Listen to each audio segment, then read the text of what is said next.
What up, what up? It's the Athletic Hockey Show for June the 22nd, 2026. I'm Sean Gentili, joined by Frankie Corrado and Sean McIndoe.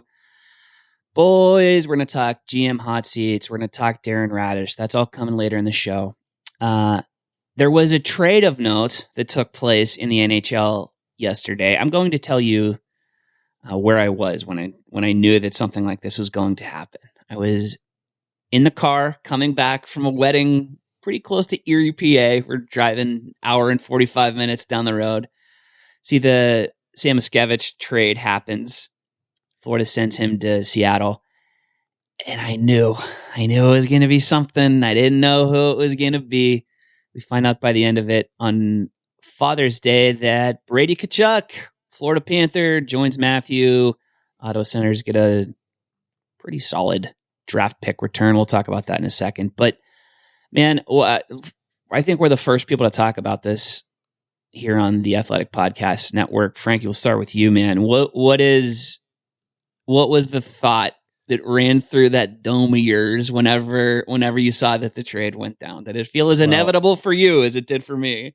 It totally did, man. It was the worst kept secret that this was something that was going to happen at some point. And like where there's smoke, there's fire. Where there's a podcast and it's being talked about, chances are this is something that was going to become a reality. So here it is.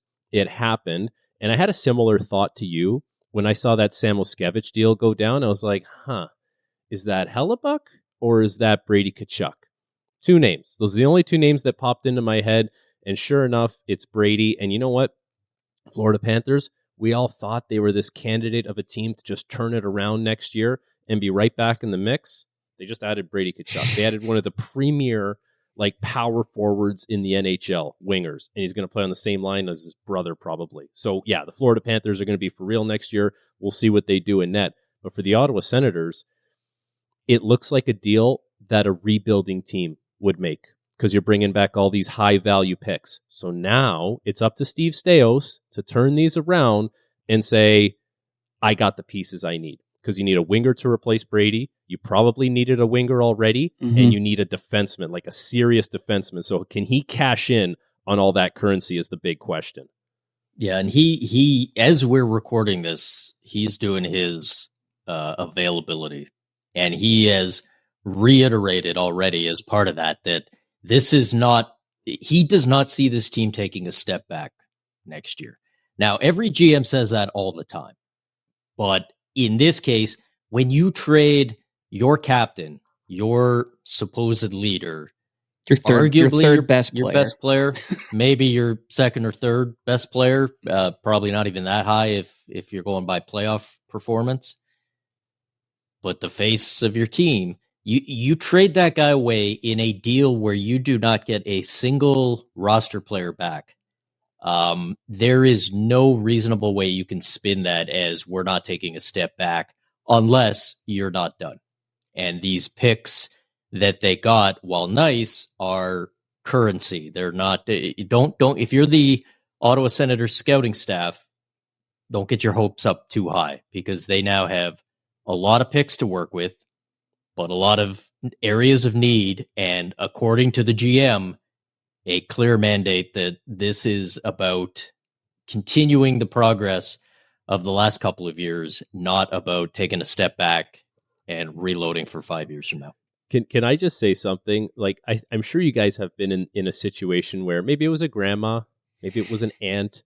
They got you a gift. It was for Christmas. It was for a birthday. And you were like, I guess, it's really, it's a nice thought. What you wanted to say was, hey, Grandma or Auntie Sue, just get me a gift card next time. Because I'm going to take that gift card and I'm going to get what I want. And I feel like what the Ottawa Senators did, they told Florida, I don't want your Samoskevich. Unless it's Lundell, I don't want it. So give me the gift card and I'm going to go shopping how I see fit. And the gift card, obviously, the draft picks. So that's kind of how they've approached it. Throw an extra draft pick in there. I don't need a warm body. I'll go find a different warm body that I like for my team. Am I delusional? I don't think the return is that bad. And I'm not trying to knock Brady as a player. I know all the jokes about him being the third best Senator are flowing, and they have been for the last 18 hours. I I don't like in totality, given what we know about the situation, given what Pierre LeBrun, the kind of bits and pieces that he's reported about it. There's a good piece to that extent on the site right now.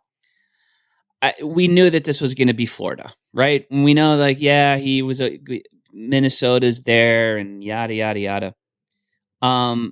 Minnesota, Carolina.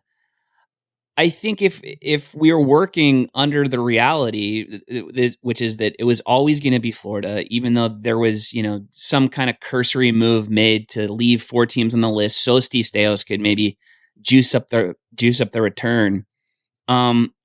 I think it could be worse. Honestly, I do. I think 9th overall this year, they get another first round pick in 2029.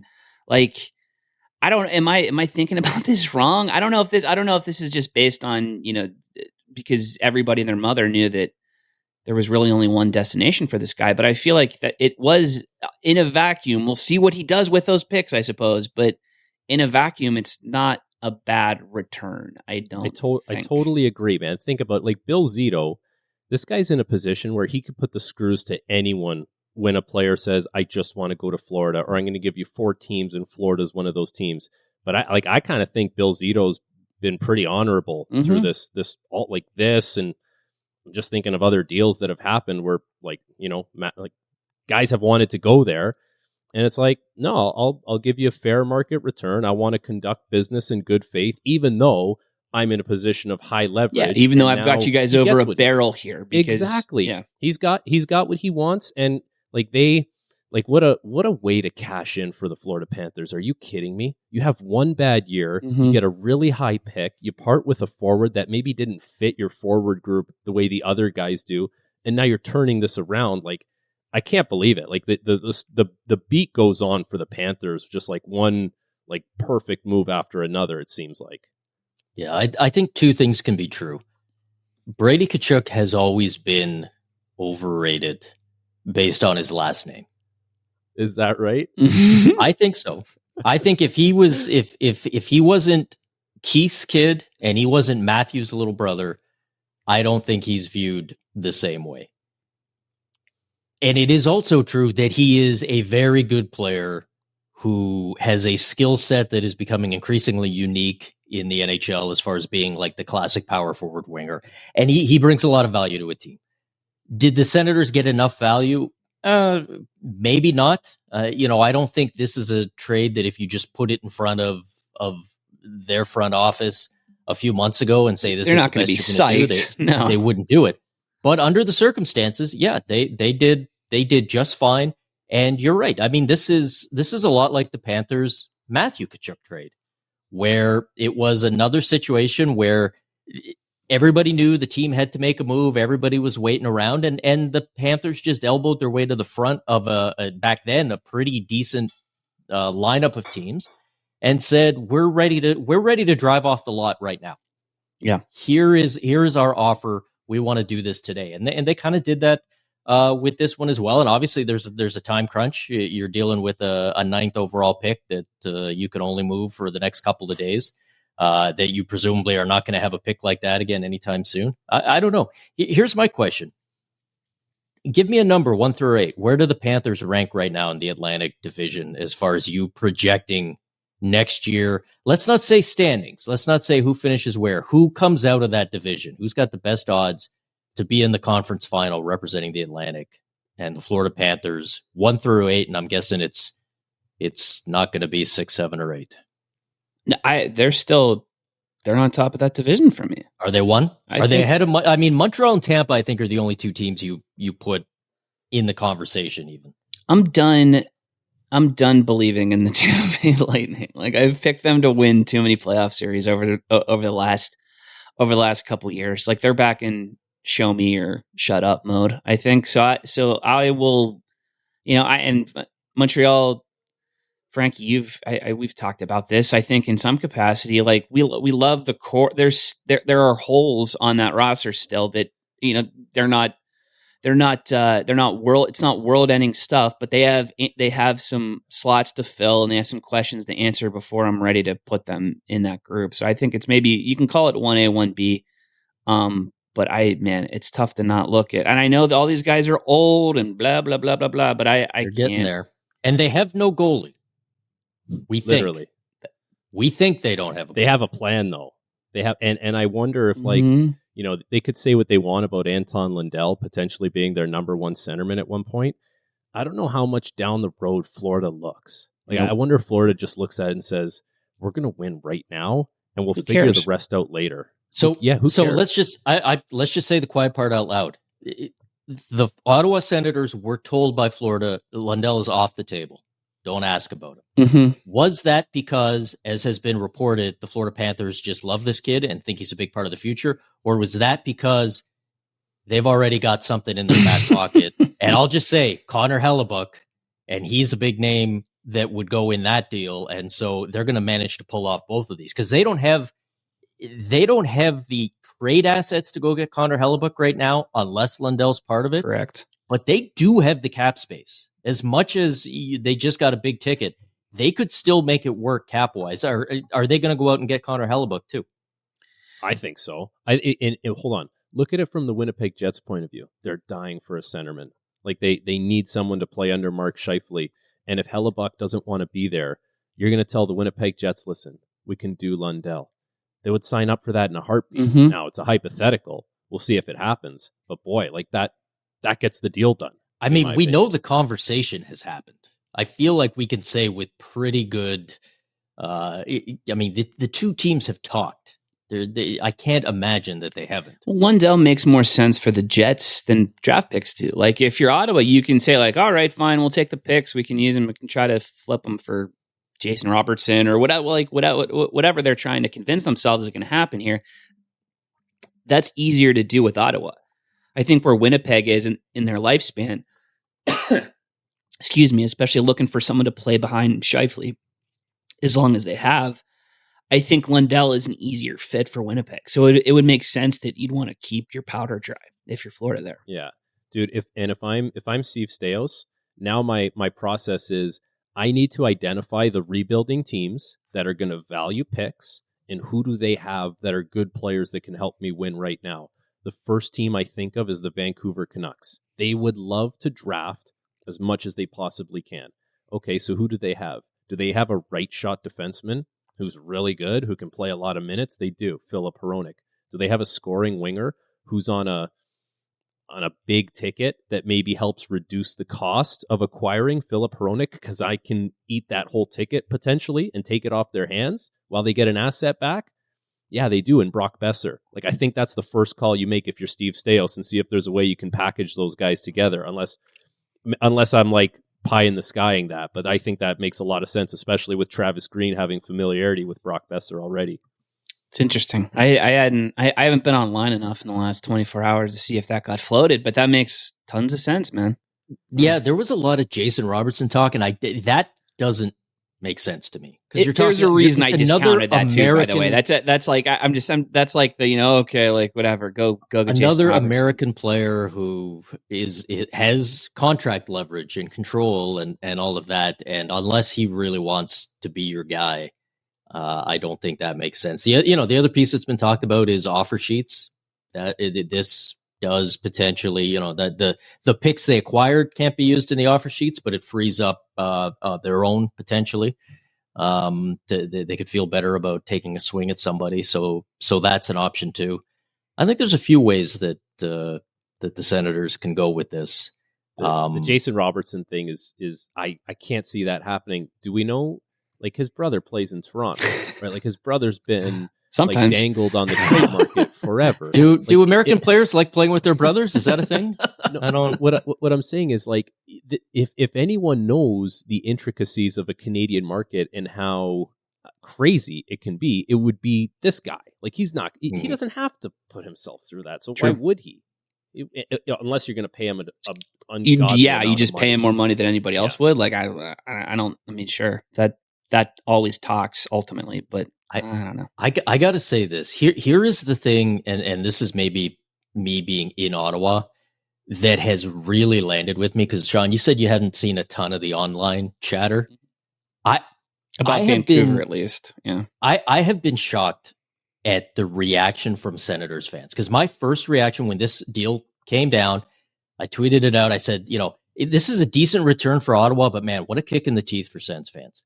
Because you've been told for years, don't worry, this isn't actually going to happen. I know, everyone's connecting the dots. It's not going to happen. The owner said it, the GM said it, the player said it, and then it happened exactly the way everybody always thought. It's incredible. It's incredible. And what's amazed me is how many Senators fans are throwing the good riddance on this guy. And I will tell you, it wasn't like that 48 hours ago. Nope. All right. And I'm not saying there weren't some Senators fans who had real reservations, and especially about, the way things happen with the Olympics and the politics of it and the fallout from that. Absolutely. But you weren't hearing that. If you went into the places where Sens fans go, you weren't hearing a bunch of, we got to get rid of Brady. But as soon as the trade happened, sometimes you use the metaphor of you got to rip off the Band-Aid. You hear that a lot. This Band-Aid fell off for the Senators fan. This Band-Aid was barely even attached. Floating on the top of the pool. Yeah. And exactly. It's good that the Band-Aid came off though, Sean, because think about if you're Steve Stais and you're like, okay, let's play this year. 100%.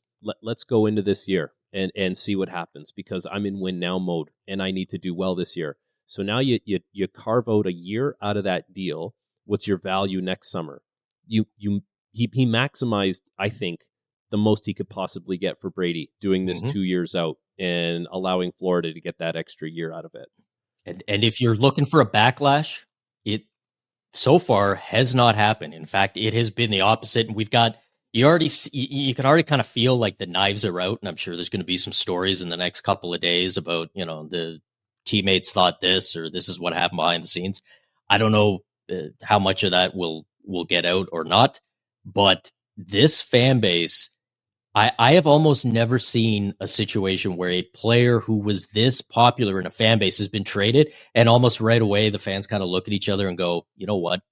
Good riddance. Good riddance. Every fan base does it to an extent, but if Connor Helleybuck leaves, when Quinn Hughes left, if it's Austin Matthews, whoever the next big star in a Canadian team who leaves, you're going to have that kind of internal backlash. And in Ottawa right now, it's an awful lot of them are saying, did we not see a little bit of that with Dylan Larkin when he made his trade, when he made the trade request, though? I feel like we saw that from Red Wings fans who immediately took on, adopted some of the language that those of us who are like, Dylan Larkin, pretty good player, like not a 1C on a true contender. And then all of a sudden, after years of having that debate, they swung over to that side in a matter of 15 minutes when we found out that the trade request had been made. And you know what part of that is that as a fan in hockey, you can always sell yourself on the intangibles. You can always sell, somebody can look at Brady Tkachuk and go, this guy's been a 30-goal, 70-point guy. Why are we acting like he's a Hart Trophy candidate? Mm-hmm. This is what he is. And you can go, yeah, but the leadership. He is our leader. He is our captain, just like Dylan Larkin. And when the captain quits, and I'm sorry, players have a right to use their leverage and what have you, but when you're the captain, the face of the team, the leader, and you say, I don't want to be here anymore, you're quitting.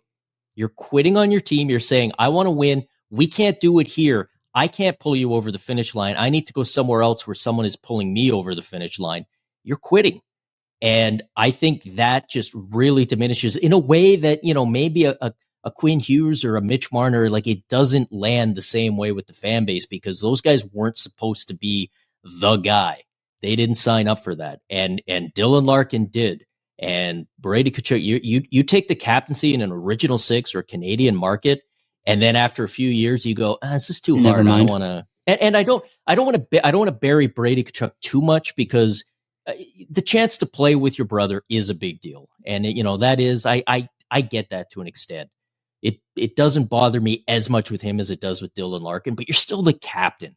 You're supposed to be the one tampering with other players to get them to come to you, not being on this group chat, being sold on, get out of where you are and come golf with us. The thing is, Brady was the captain of the Ottawa Senators. Brady wasn't the captain of his little circle, and someone else is the captain of that circle, and that matters more in the grand scheme of things. His dad? I'm just saying. And one thing about like players using their leverage, and let's not forget, Bo Horvat was the captain of the Vancouver Canucks, drafted there, developed there, mentored under the Sedin twins. He was never supposed to be not a Vancouver Canuck. Mm-hmm. You know what happened there? They neglected his contract, and they said, we're going to do JT Miller, and we'll figure the rest out. And you know what? So this time, it's the shoes on the other foot. This is a player doing something else, and teams have had their way of doing things to players. Listen, I understand they make a lot of money. I get it. Chartered flights, fancy hotels, all that stuff is amazing, right? But let's not pretend that teams are just so like, they have this soft touch and they're so great. Like, maybe players can be just as cutthroat as teams right now. And yeah, it sucks for the fan base. It's not meant to be a shot at the fans. It never is. I don't even know if it's meant to be a shot. It's just these guys have more say and more power than they ever have after years of not having that. I think there's some degree of overreaction taking place here. Like it sucks for 31 other teams that everyone wants to play for the Florida Panthers, I suppose. But I think we are zooming out a little bit too far. I think it's gotten a little reductive with like the super team discussion. Like, this isn't the same as everyone wants to draw parallels between now in the current moment in the NHL and like 10 years ago in the NBA. And that's not quite the same thing, because back then, you can look at Kevin Durant and Kyrie Irving, not to go too far into the weeds with NBA stuff, but those guys wanted to play together and they didn't care where it was. They were like, let's take the reins. Let's find a team that has 3 max slots available next season, and let's make ourselves a package. We're not necessarily trying to go to New York. We're not necessarily trying to go to Houston or Team X or Team Y. That was a big part of the super team era in the NBA. Is those players being like, we want to go. We're gonna go chase rings together. The destination is secondary. The important thing is that we're playing together. Here, it's more like, let's go do it in Florida or let's go do it in Vegas for a variety of reasons. So I think people are trying to, compare the two a little bit more closely than they should. It's just it's an easy thing to. It is, yeah, right? totally, and I get so it. Easy. It's like it's not completely incorrect, but there's like crucial differences, I think, that are getting left out of the discussion. And it is cyclical in a way. 5 years ago, the Florida Panthers were the team that nobody wanted to play for, because they never won anything. And when you thought of the Florida Panthers, you thought of like a piece of plywood where the glass should be. That was what that team was. And so things change. And there was a time 10, 15 years ago where the absolute class of the league franchise was the Detroit Red Wings. And now they're the team whose captain wants to bail on them and go play in Florida. So yeah, maybe some of this is just, maybe it's a little cyclical, and maybe right now it's the Canadian teams or the northern teams that are feeling it, but it could always swing back. And the NHL shouldn't overreact. Not that the NHL has ever overreacted to any problem, right? We know how the NHL deals with problems, real or perceived. They sit back, they wait until it's absolutely too late, and then eventually they do something that nobody's happy about. But I gotta say, perception is not reality, but perception is kind of the reality. And if you get a bunch of fan bases that come to believe that their team is actually just a feeder team for a handful of all-star teams in markets that don't generate much in the way of revenue, and that if you're a fan in Winnipeg or Ottawa or Toronto or wherever, that your job is to pay high prices and have the highest TV contract and all of that stuff, is so that money and players and everyone can flow down to Florida and Vegas and they can win their 3rd and 4th and 5th Stanley Cups. It doesn't even have to be real for eventually you hit that tipping point and a fan base or a big chunk of it goes, you know what, screw this. Mm-hmm. And that's a big, big problem if it happens for the NHL. Because 3 years from now, we could be talking about, geez, everyone wants to go play for San Jose or whatever. Yeah, dude, sure. 100%. Like, we've seen it. Like, how many times have the Edmonton Oilers got players because guys want to play with McDavid and want to win? For a while there, people wanted to hitch their wagon to Austin Matthews and Mitch Marner and William Nylander in Toronto because they thought that was a team that was going to have a chance to win. I mean, Pittsburgh Penguins. Like, guys wanted to play with Crosby.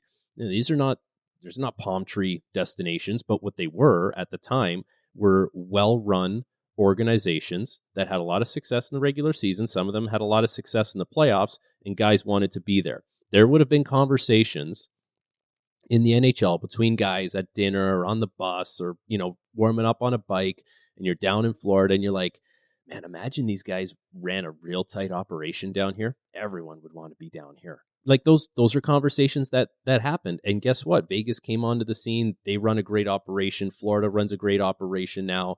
Dallas does. Like, that's the way things have turned. And you can't always be at the top of your game forever. Case in point, Detroit. But at some point, the pendulum will swing, and we'll talk about a different set of problems. And yes, and I agree with that, except that there's a certain point where you go, okay, what exactly do people want here? You want an organization that's going to treat you well, so everyone goes to Vegas? Really? The most cutthroat, backstabbing organization in the entire league? That's where you're going to go? Well, no, we want to win. Okay, you want to win. The Florida Panthers just missed the playoffs. The Winnipeg Jets, when they were winning President's Trophies, couldn't get anybody to go there. So I feel like some of the explanation fits, and then some of it just doesn't. Because it's all well and good. I've seen lots of people say, hey, Canada, you want some players, try winning some games. You had the President's Trophy winner last year, and nobody wanted any the part issue. of playing. The issue is that there's no smoke and gun explanation for any of this, and this is sort of, I feel like this is the kind of the way that dialogue is moved online over the last couple of days. Is like, you can't just say that it's the no tax thing. You can't just say that it's the weather. You can't just say that it's the quality. Like, we have we're staring at our rundown for the show, and we have 8 different things that are like in play here, right? And people want to attribute it to one thing, at least vis-a-vis the Florida Panthers or the Vegas Golden Knights. And it's not just one thing. It's a bunch of different boxes that are checked in favor of those organizations. So yeah, Vegas doesn't care, but whatever you're in Vegas, and yeah, there's the weather's great, and your wife's going to have a great time there, and blah blah blah blah blah. There's enough things when it comes to the three teams basically that people are talking about now, as it relates to the super team discussion, that where they all have a whole lot of things going for them right now, and it's not going to be that way forever. But that's the way it is right now, right? And a big part of that too is the personality types of the guys that are in the discussion here. Like, if Matthew Tkachuk wants to go live in Florida and play hockey in Florida, those are the cards that the Carolina Hurricanes were, or that the Calgary Flames were dealt, right? Like, there's a bunch of different things at play. It's not just one lightning bolt fix for any of this. Let me just throw this out there as is there an overarching factor? I'm going to throw this out there. I think we might have to come to accept, or at least to consider, maybe hockey players aren't as big and tough as we thought they were. Maybe hockey players actually kind of like to be coddled. They kind of like nice warm weather, and everyone's going to treat you well, and you don't have to sign any autographs or do anything hard. And again, like I can't, the juxtaposition of this all happening against, I don't even know if New York is open again after that parade they just had. Of here's what happens when you get this explosion of emotion and all of these guys are, and the idea that was happening at the same time that all of these big tough hockey players were probably watching it going, oh, that looks scary. I couldn't do that. I'd much rather do it in front of your Maple Leafs are showing here, my man. What's the old saying? You got it made in the shade, right? Like, everyone loves flying under the radar. You can make a few mistakes here and there, and you're not going to get picked apart for it, right? But you play in a big market, and the littlest thing can become the biggest thing. Did you look at someone weird on the bench because the camera caught it? And that's going to be on the 4-hour morning show, the 2-hour lunch show, and the 3-hour drive show, and it's going to be on Sports Center and everything else. And it's like, no one even saw it in a different market. But if the league was 30 of those different markets, nobody's making millions of dollars in this league because very true. Nobody's watching it. So at some point, and I guess that'll be my last thing, because this is a whole other topic to get to. I do think this is an NHL problem. We're supposed to have a 35-minute show today, buddy. Come on. I think it's an NHLPA problem as much as anything. And Marty Walsh at some point might have to say, guys, individually, I love that all of you are doing this, but collectively, we're supposed to get 50% of a pie, Frank. and that pie ain't getting any bigger if you all keep trying to go to Florida. I felt a duty to player empowerment. I felt a duty to wear some NHLPA merch today. Mm-hmm. And then we can also have the no movement clause discussion next week or something, because that's a big part of it. Do that. 75% of the top 200 cap hits have no movement clause. Counted today. We can table that discussion. Folks, the upcoming release of the Hockey 100, it's the definitive ranking of the greatest players of the game we all love so much, is set to release ahead of the 2026-27 NHL season in October. You can pre-order the link in our episode description. There's also a piece that McIndoe wrote last week explaining what we did, explaining that the series that we ran a few years ago that's now been updated and rewritten in parts for the book. So check that out. Again, there's a link in the episode description, and there's a piece on the site. I'm going to talk about GMs on the hot seat coming up next. All right, a few of these guys came up in the first segment, but we are talking GMs on the hot seat as the draft barrels towards us, as July 1 does as well. We're talking Steve Yzerman, Craig Conroy, Kyle Davidson, even though he got a contract extension, Drury, blah blah. The reason this is top of mind, guys, is and the reason this discussion is taking place is due to the great Stan Bowman, who, as of this afternoon, has committed $12 million for next season to Jason Dickinson, Connor Murphy, and Trent Frederick. The discussion starts with him. Is he, McIndoe, on the top of your personal list? Because he certainly feels like he's at the top of mine. Yeah, I would say, I mean, hot seat as far as who's getting fired, maybe there's other guys that you could come up with, but hot seat as far as who's under the pressure, yeah, I mean, that's clearly it. I would have said that before the Mike Babcock decision, but didn't even bring that up. But Stan Bowman is definitely the guy who is. I mean, he feels like he's not only on a hot seat for his current job, but his future jobs as well. You know, there's that old line from Moneyball about, I'm coaching for my next job at this point. I don't know that there is a next job for Stan Bowman at anything approaching the level he wants if this all goes bad. Now, when you got Connor McDavid, maybe it won't all go bad. Maybe it goes good, and next thing you know, you're having one of those parades, and we all move on to the next thing. But yeah, I can't imagine there's anyone under more pressure than Stan Bowman right now, and I don't know if we're off to a great start. I'm trying to think of like a movie somewhere along the way that had all these A-list celebrities, and it was like you saw the preview and you heard the names and you said, that movie's going to be incredible. Are you kidding me? And if you were the Edmonton Oilers, like, and that commercial came on, it was Stan Bowman, Mike Babcock, Connor McDavid, and I'm like, whoa, that team, like, how are you going to beat that? In a world where Mike Babcock is coaching an NHL team in 2026. And then it flops. And then it goes to the box office, and a few people went to see it, and it flopped, and the word got out, and then no one went to see it anymore. And it feels like that's what the Oilers are at this point, where they're just throwing like big brand name guys at the wall and seeing if something sticks for them. And yeah, there's a lot of pressure involved in there, but like it feels like maybe it's happened quietly, maybe it hasn't. The GM turnover in the last 2 to 3 years in the NHL has been incredible. Like, we have so many new GMs in the last 2 to 3 years that if you look at guys that are on the hot seat, you have to look at names like, okay, we just mentioned Stan Bowman. He hasn't been there very long. Kyle Davidson's supposed to be working on this whole rebuild for Chicago, and they can't get going anywhere. Obviously, the Dylan Larkin news doesn't land well in Detroit, and Steve Yzerman has been there quite a while right now.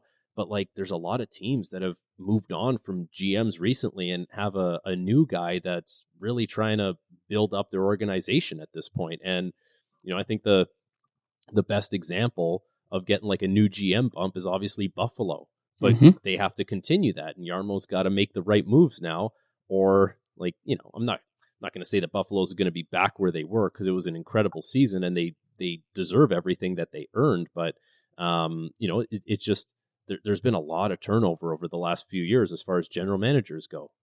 Yeah, typically when you talk about this, you go, okay, who are the teams that haven't made the playoffs in a few years, and who are their GMs? Most of those teams have made changes already. I mean, they've sort of moved on from a lot of these guys. Had the turnover. It's so yeah. I don't know. It's we didn't mention Chris Drury. I feel like we should have, and he should be in this discussion. But he's also got the asterisk next to his name because he's a James Dolan guy. And we've seen James Dolan at various points over the course of his tenure keep people in jobs way longer than he should have, just because he likes them personally. And I think that's part of what's at play here. What do you think the Knicks winning does to the James Dolan experience? If you're Chris Drury, I think is he just in a good mood and he's hungover for the next year and you're okay, or is he suddenly going, oh, this winning thing feels a lot better than what we normally do? We should try that, and also because that would be a very owner thing to do, right? Just agree to the rebuild and then call the guy in a year later and go like, I changed my mind. Part, though, to a lot of these owners, isn't there a part that like, I'm a smart owner, I hired the right guy, and you're all gonna see it, and it's like this is my guy, and you'll see how smart he is, and like part of the owner firing the GM is an admission. I got it wrong, and now I got to find a new guy.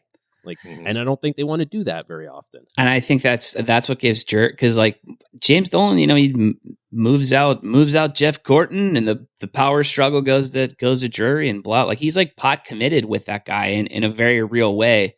And again, like regardless of what happened with the Knicks, this is a guy who doesn't learn from his mistakes. Like I feel like that was the blind squirrel finding an acorn there over the last few years. I'm not sure he's going to take the lessons learned and apply them to the hockey might team be necessarily. You're right. He might not want to admit a mistake, especially since where did Jeff Gorton go? Did he go to a team that's having any kind of success? He's in Montreal right now, just absolutely laughing and loving it. I'll tell you what, if anybody tells James Dolan that they won a couple playoff rounds, he's going to be really upset. He'll be, yeah. Let me throw a name out there that I don't think we've mentioned yet. But it is a guy who's been in a job for a long time, and you talk about GMs who seem to have good relationships with owners, but things can run out. Do you think Kevin Cheveldayoff's in any trouble? I heard Dregs was talking about they're working on an extension in Winnipeg. Okay. I won't believe that Cheveldayoff is done in Winnipeg until the axe falls on him. Like he feels like a job for life guy somehow still against all odds. He's won a lot of trades. And look, I mean, done well in trades. He's done well in trades when he makes them. He may have to make a big one right now that he probably won't do well in, but I do think people will understand, just like with Steve Stamkos, like, people understand circumstances at play.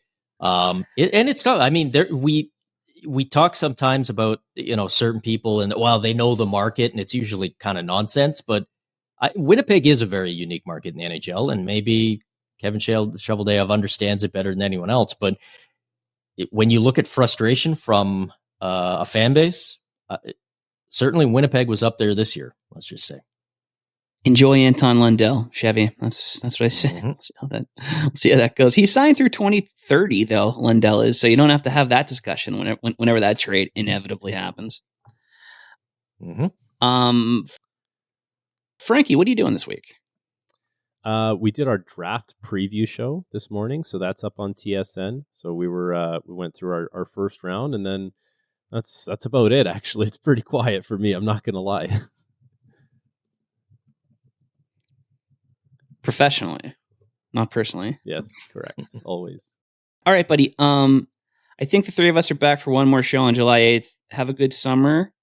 Have a good couple weeks, and then we'll reconvene after that wonderful free agency day. So I'll talk to you then. See ya. See you, bud. Sean McInerney had a big Toronto Maple Leafs player movement there. So I'm wondering, what have you learned? What have we learned, Sean? I learned that Darren Raddysh apparently does not appreciate my attempt to garner sympathy for the Canadian markets because in the midst of all of this crying about it, we have the Toronto kid comes back home to the Maple Leafs, leaves Florida in order to do it on a very big contract. Let's be honest. I think this was less about I want to go play for the hometown team and more about there's one team desperate enough to throw this kind of money at me. But I got to be honest, I don't hate it.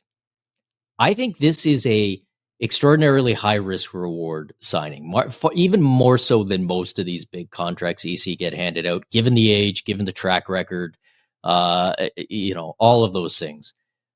But very often we talk about deals in hockey being high risk, high reward from a team perspective when they're actually high risk, medium to low reward, in the sense that it's like a team signs a guy and you say, the best case scenario is that this deal is fine. And then the worst case scenario is everything underneath it, right? Like I've seen this contract's been compared to like David Clarkson. David Clarkson was a guy where if he had been everything the Leafs thought they were getting, he would have been fine for the money he was being paid. That was the upside.